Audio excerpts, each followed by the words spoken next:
The war had consumed them, body, soul, and country. For years, German soldiers had marched under banners that promised destiny, power, and conquest, only to find themselves broken, scattered, and taken far from home as prisoners of war. Yet, as the thunder of battle receded and the guns finally fell silent, a different kind of shock awaited those who once fought against the United States. It wasn't the bitterness of defeat, nor the humiliation of captivity, but something stranger, quieter and far more enduring, a confrontation with the sheer immensity of America's industrial might.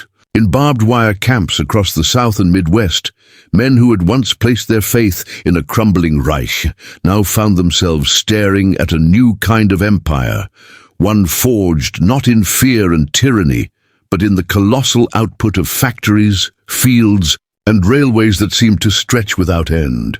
For many of these captured Germans, the war's end was not marked only by surrender, but by revelation. They marveled at American abundance, the endless convoys of trucks, the mountains of food, the rivers of steel, and the quiet, unshakable confidence of a people who could produce more planes in a month than Germany could in a year. It wasn't just material wealth. It was a vision of what power could look like when harnessed not for destruction alone, but for possibility. And as they labored in cotton fields, sawmills, and shipyards under watchful guards, the prisoners began to sense that they were witnessing more than victory. They were glimpsing a future they had never been allowed to imagine, one where nations rose not through conquest, but through creation. This was the beginning of a reckoning, not only with their own defeat, but with the question of what civilization truly meant. When the trains first rattled across the American countryside, carrying thousands of weary German prisoners of war, the men inside the boxcars could scarcely comprehend the scale of what they were entering. Some had been captured in North Africa, others in Normandy, and still more in the final collapse across the Rhine.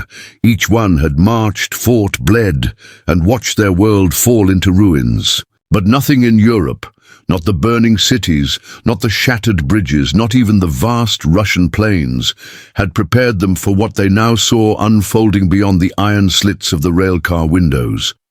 Mile after mile, the land stretched. In a tapestry of farmland and industry, a rhythm of barns, silos, smokestacks, and rail junctions that seemed never to end. To men raised in the rigid, propaganda-driven culture of Nazi Germany, where scarcity had been dressed up as sacrifice and shortages were masked as patriotic duty, the sight of America in wartime was almost incomprehensible.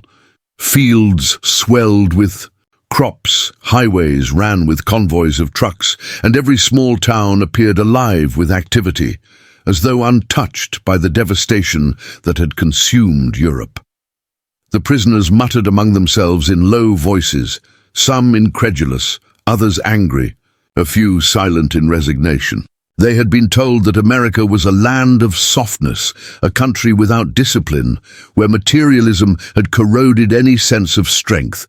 Yet as the train clattered past endless factories with windows glowing deep into the night shift, they saw something else.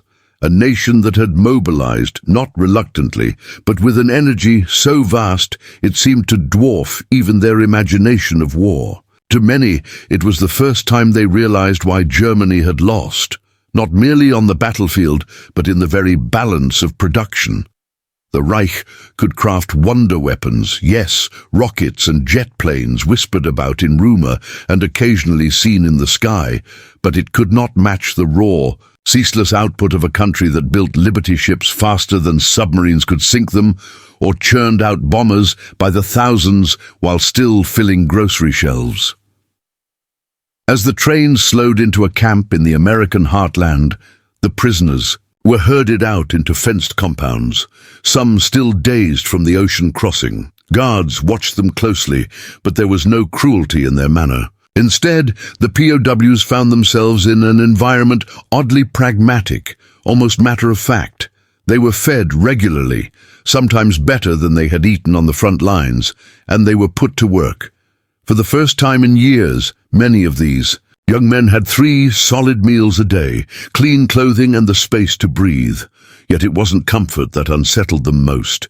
It was abundance. In the mess halls, they stared at loaves of bread stacked without ration tickets, at fruit and butter served in portions unimaginable in bombed-out Berlin.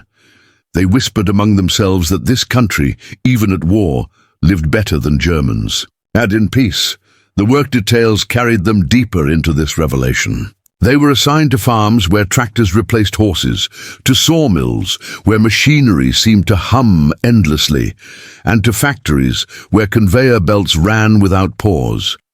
Each task became another glimpse into the secret that was not secret at all. America's war machine was not fueled by miracles, but by scale, organization, and a confidence rooted in material security. One prisoner, recalling his time picking cotton in Texas, later wrote that what struck him most was not the work itself, but the landscape. Rows stretching into infinity, harvesters roaring past, and the sense that this country had resources that could never be exhausted.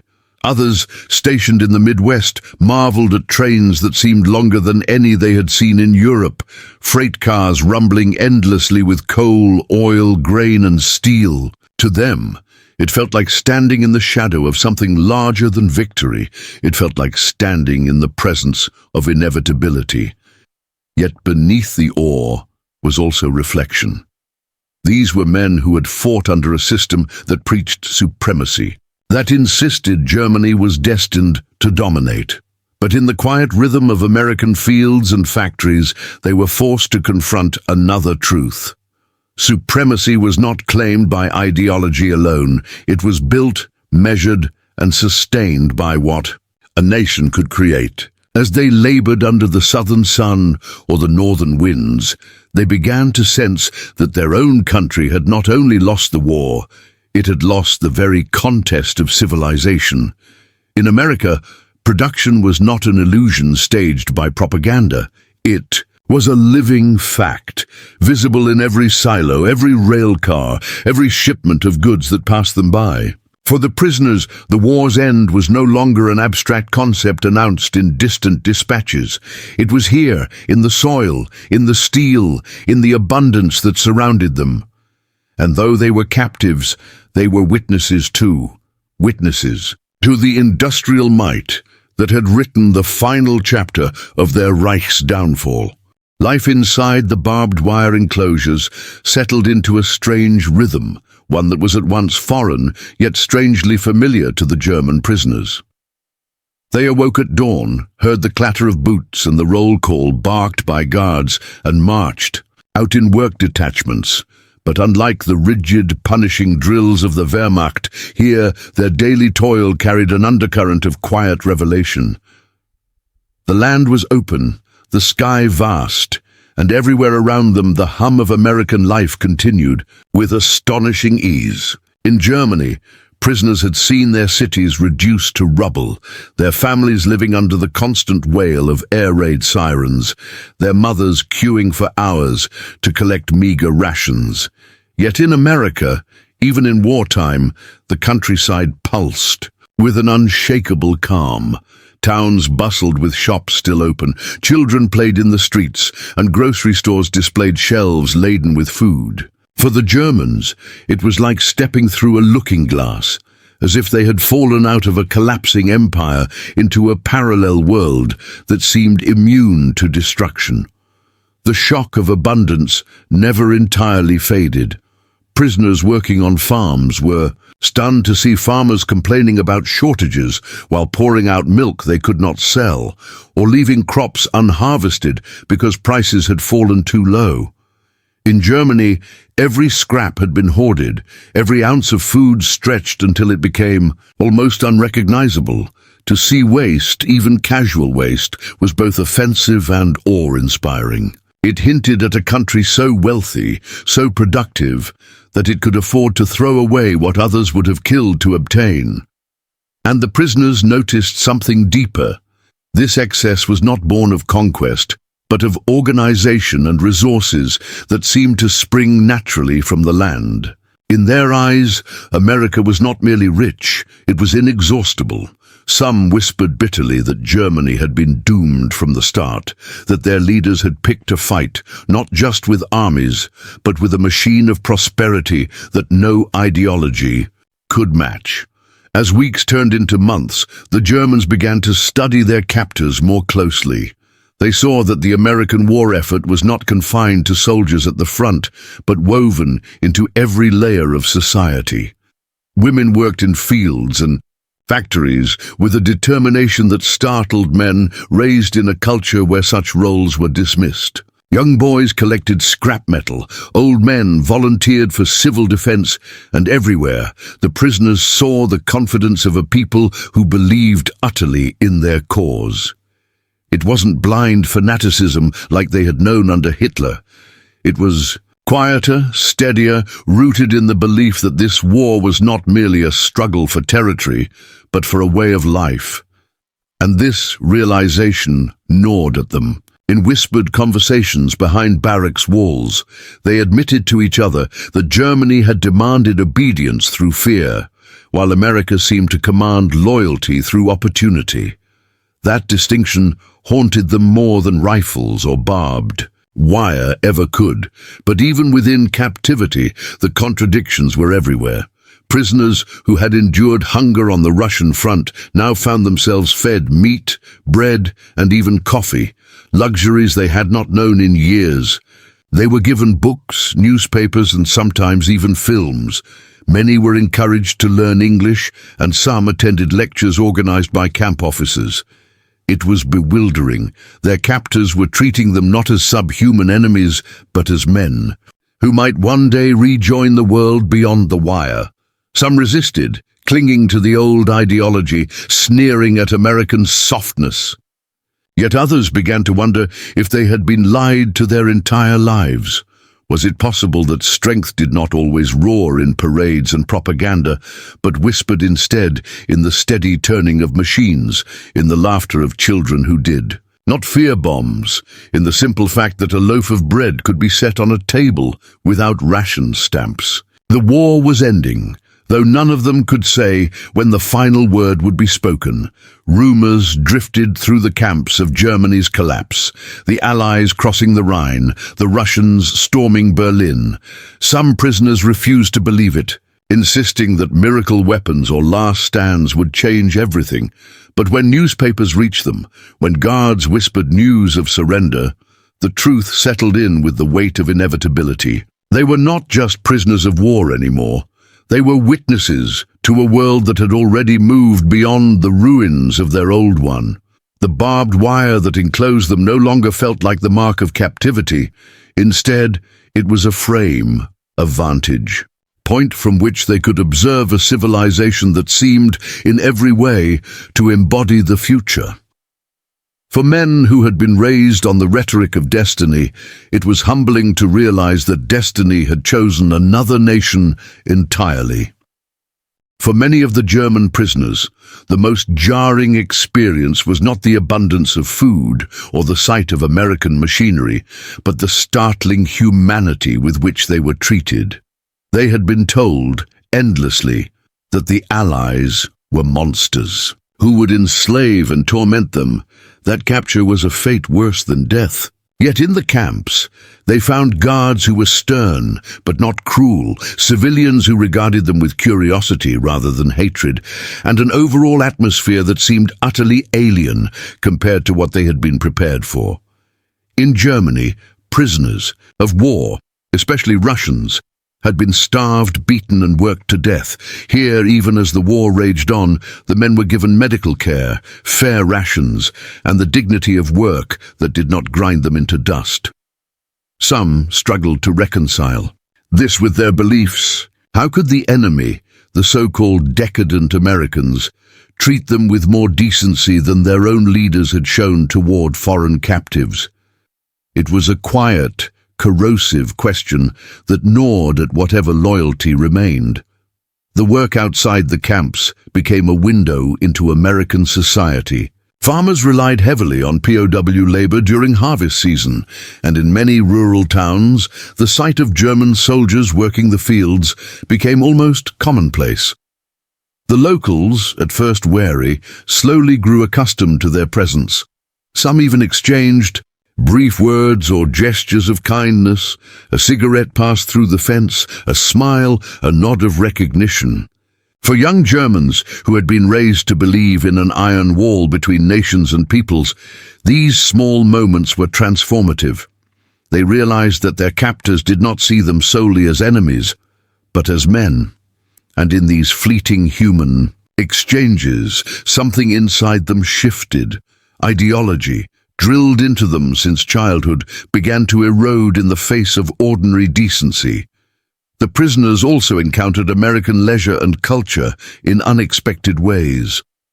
On Sundays, they could hear church bells ringing across towns, a reminder that faith here was not wrapped in state propaganda, but woven naturally into daily life. In some camps, they were shown movies, Hollywood films full of laughter, music, and romance that seemed like dispatches from another planet. To men hardened by years of combat and indoctrination, these films were almost painful in their joy. They revealed a world where people lived not in fear, but in a rhythm of aspiration and entertainment that felt utterly unattainable back home. The prisoners whispered about these films at night, comparing them to the stiff, joyless propaganda, reels they had grown up with. For many, it was the first time they truly understood that culture itself could be a weapon, soft, persuasive, but powerful enough to unravel the myths they had believed. Education became another quiet revolution. Many POW camps organized classes, offering lessons in English, mathematics, history, even democratic principles. For men who had left school early to join the army, these opportunities were not merely a way to pass time, but a revelation. They studied not because they were forced to, but because curiosity burned within them. Slowly, they came to realize that knowledge itself could be liberating. For years, they had been fed only the narrow dogmas of Nazism. But here, in captivity, doors were opening. Some resisted, mocking the classes, clinging bitterly to the old worldview, but others embraced them.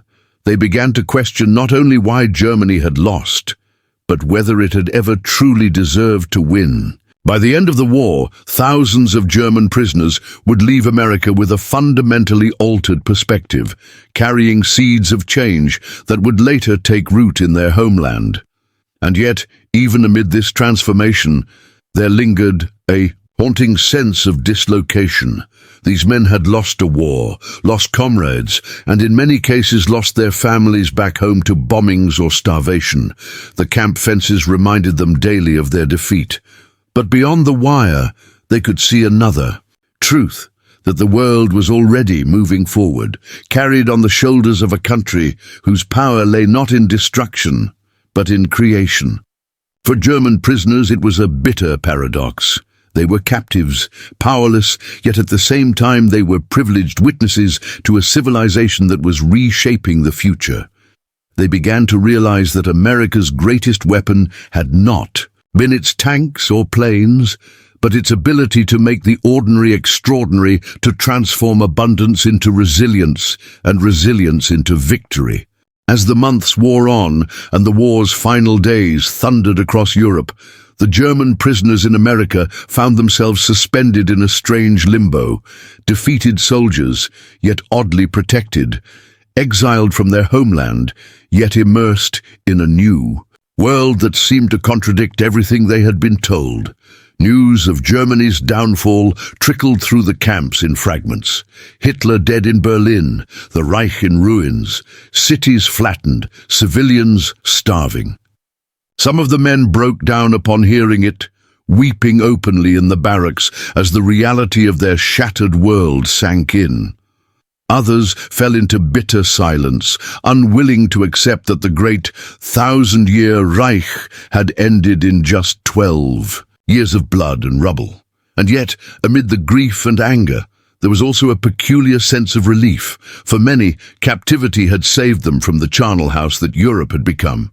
In America, they were alive, they were fed, and they were being shown glimpses of a future that Germany, in its hunger for domination, had denied them. The end of the war did not immediately bring freedom. The prisoners remained behind barbed wire, waiting for repatriation. Yet even in this waiting, their experiences deepened. They watched as American life shifted from wartime intensity to post-war optimism almost seamlessly. Factories that had once turned out tanks began retooling to produce cars and tractors. Fields still yielded abundance, trains still thundered across the plains, and towns grew even busier with the return of young men from the front. For German POWs who had seen their own country reduced to smoldering ruins, this continuity was staggering. America was not only victorious, it was unscarred. Its cities had not been bombed, its people had not known the terror of nightly air raids, and its infrastructure remained intact. To the prisoners, it seemed as if America had waged total war, yet emerged stronger than before. A nation propelled forward by its very effort. They whispered among themselves that this was the true measure of power, not just to win, but to win without collapse. As the weeks turned into years for some, the prisoners began to think about what awaited them back home. Letters, when they arrived, painted grim pictures, families scraping by, homes destroyed, children growing up amid rubble. Some men dreaded their return, fearing not only poverty, but the judgment of neighbors who might ask why they had fought, why they had served a regime that had led their country to ruin. In quiet corners of the camps, late at night, these men spoke of the things they had seen in America. The endless trains, the fields of grain, the factories glowing at midnight, the way even ordinary citizens seemed to live with dignity. They wondered aloud what Germany might become if it could shed its arrogance, its hunger for war, and instead learn from what they had witnessed here. It was an idea so radical, so subversive, that few dared to speak it openly. And yet, in privacy of their own thoughts, many carried it like a fragile ember. The Americans themselves seemed to sense this transformation. Guards and civilians often treated the prisoners less like enemies and more like men who would soon return to rebuild their homeland. Churches sent gifts, schools invited them to play music or sports, and in some towns, relationships grew quietly between POWs and local families.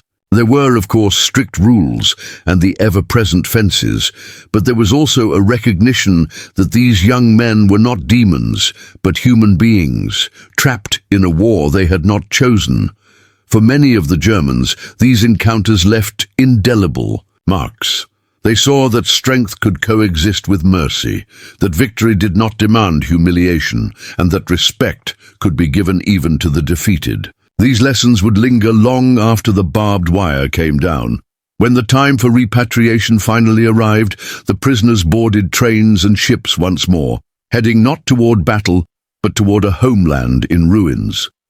They carried few possessions, but they carried memories of bread without ration stamps, of movies that showed laughter without propaganda, of fields that yielded more than hunger, of a nation whose power seemed limitless, not because it conquered, but because it created. Many knew they were returning to hardship, to rubble, to years of struggle, but they also carried a secret, one that would shape the way they thought about the future. They had seen what civilization could look like when it was not devoured by war, and though they were defeated soldiers, they were also witnesses to the fact that true might lay not in domination, but in abundance, resilience, and the capacity to rebuild. The voyage back across the Atlantic was heavy with silence. The German prisoners stood along the decks of repatriation ships, staring at the endless horizon, each man burdened by thoughts of what awaited him. They were no longer the soldiers. who had first boarded trains bound for the front, filled with swagger and certainty.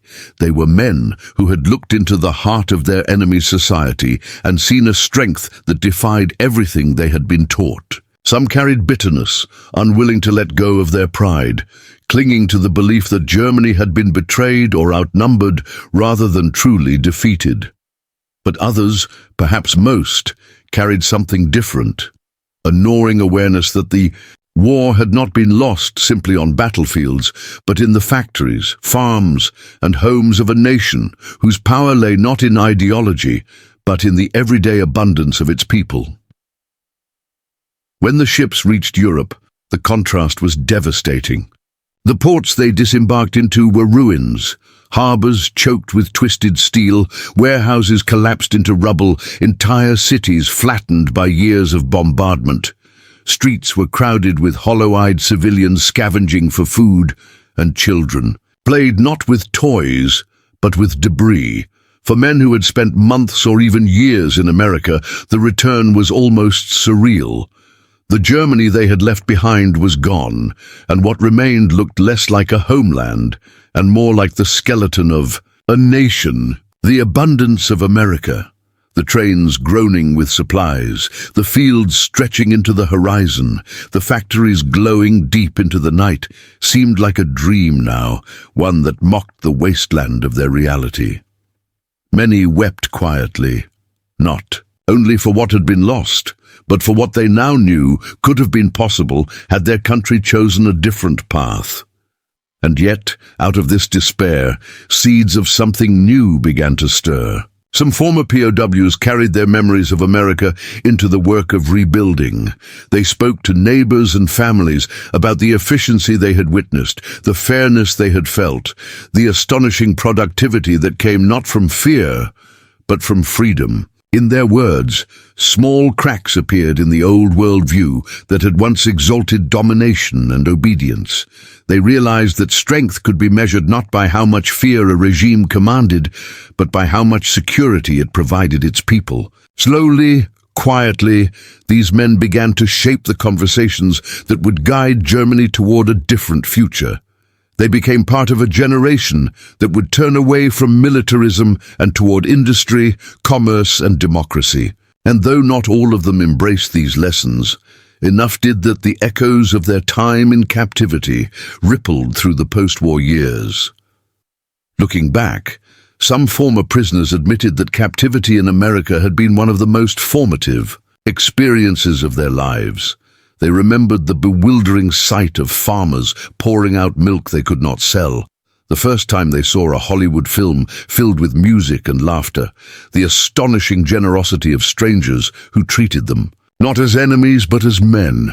These memories haunted them as much as they inspired them. For even as they rebuilt their homeland, they carried the ache of knowing how different things might have been had Germany not chosen war.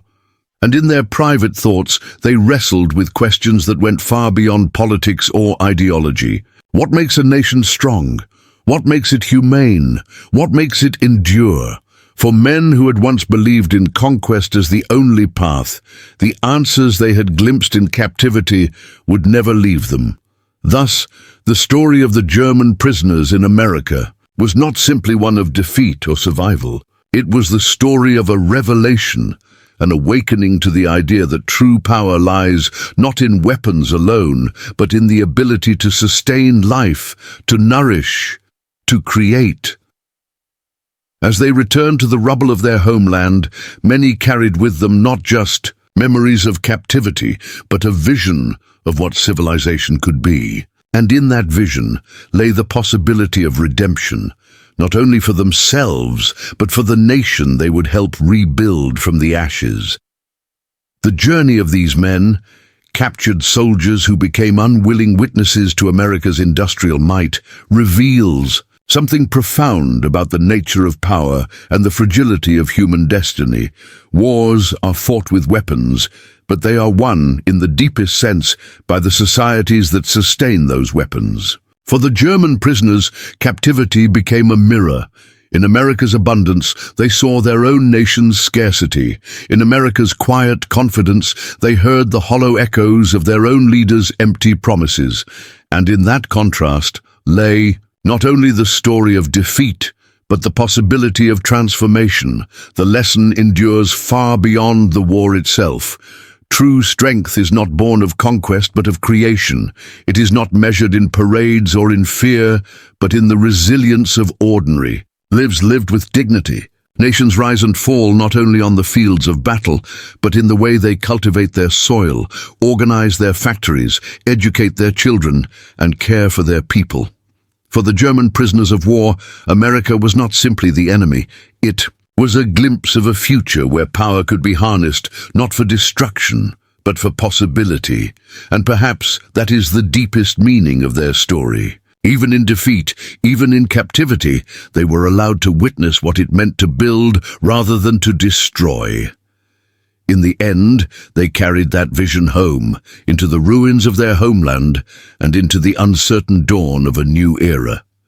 Their journey reminds us that history is not only about the wars we fight, but about the civilizations we choose to build in their aftermath.